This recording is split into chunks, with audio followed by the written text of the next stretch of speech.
Hejsan, idag är det midsommar och jag tänkte göra en testa-video. Då ska jag skriva peanut puff. De går från Krusty Krab typ.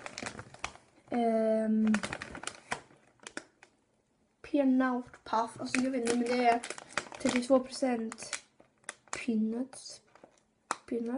Jag vet inte, men vi sätter igång.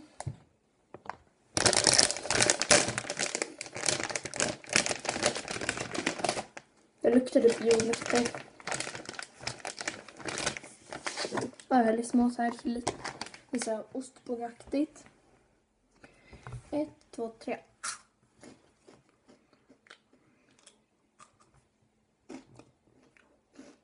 Det smakar typ jordnötssmör. Och det smakar typ jordnötssmör i början. Det var väldigt konstig smak.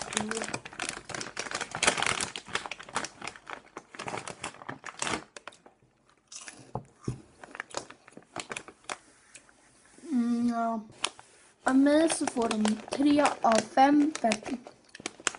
De går i början, men sen smaken ser ut att inte jättegod. Men hoppas ni gillar den här videon. Och glad midsommar på alla er.